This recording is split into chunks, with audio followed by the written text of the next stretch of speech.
Welcome to Milner University. This month's theme is living benefits.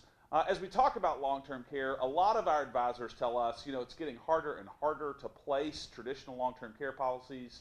And so this month we're really dedicated to exploring the alternative ways that you can do that for your clients. And so Stephen, one of our advisors, is joining us. Stephen, we hear a lot, and you probably feel the same thing with your clients.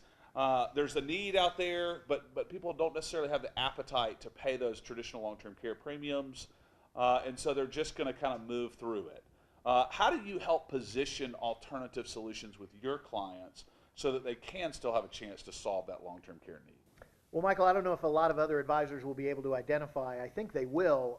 I certainly try to have the long-term care conversation with as many clients as I can, and as many clients as will have that conversation. And I've never had a shortage of clients who recognize the need. When we discuss it, there's absolutely, I've been through it and I see it and I see that there's a need. The challenge is how are they going to pay for it? Okay. So usually what I found is when I go through the concept of it, I usually get one of three answers. I usually get, I'm crossing my fingers and rolling the dice and hoping that it doesn't wipe us out, because there's nothing I can do.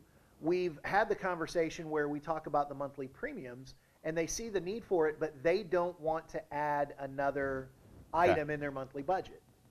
Thirdly, what I've come across, and this is where I go into the alternative space, is I have found people who say, I see the need, and I've got some money that I plan on using for either long-term care or some other things that come up. So when you find this kind of emergency fund / long-term care pool of money, what kind of solutions do you like to position there?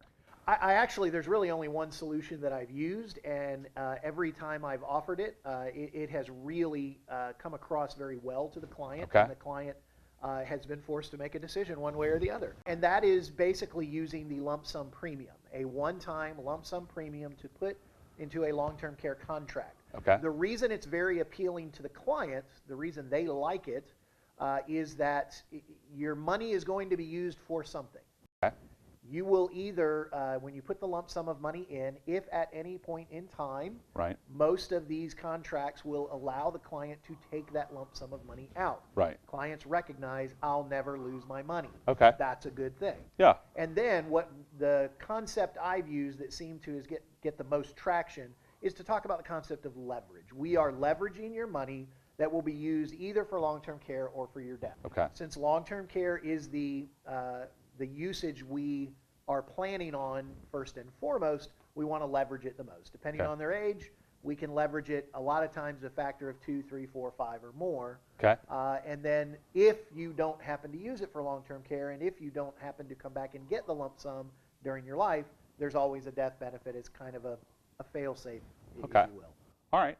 Well, thank you for sharing with us how you position that. So we hope that we can help you become an expert and bring solutions to your clients that they haven't heard of before. It's a great way to solve needs, and we thank you very much for joining us at Milner University.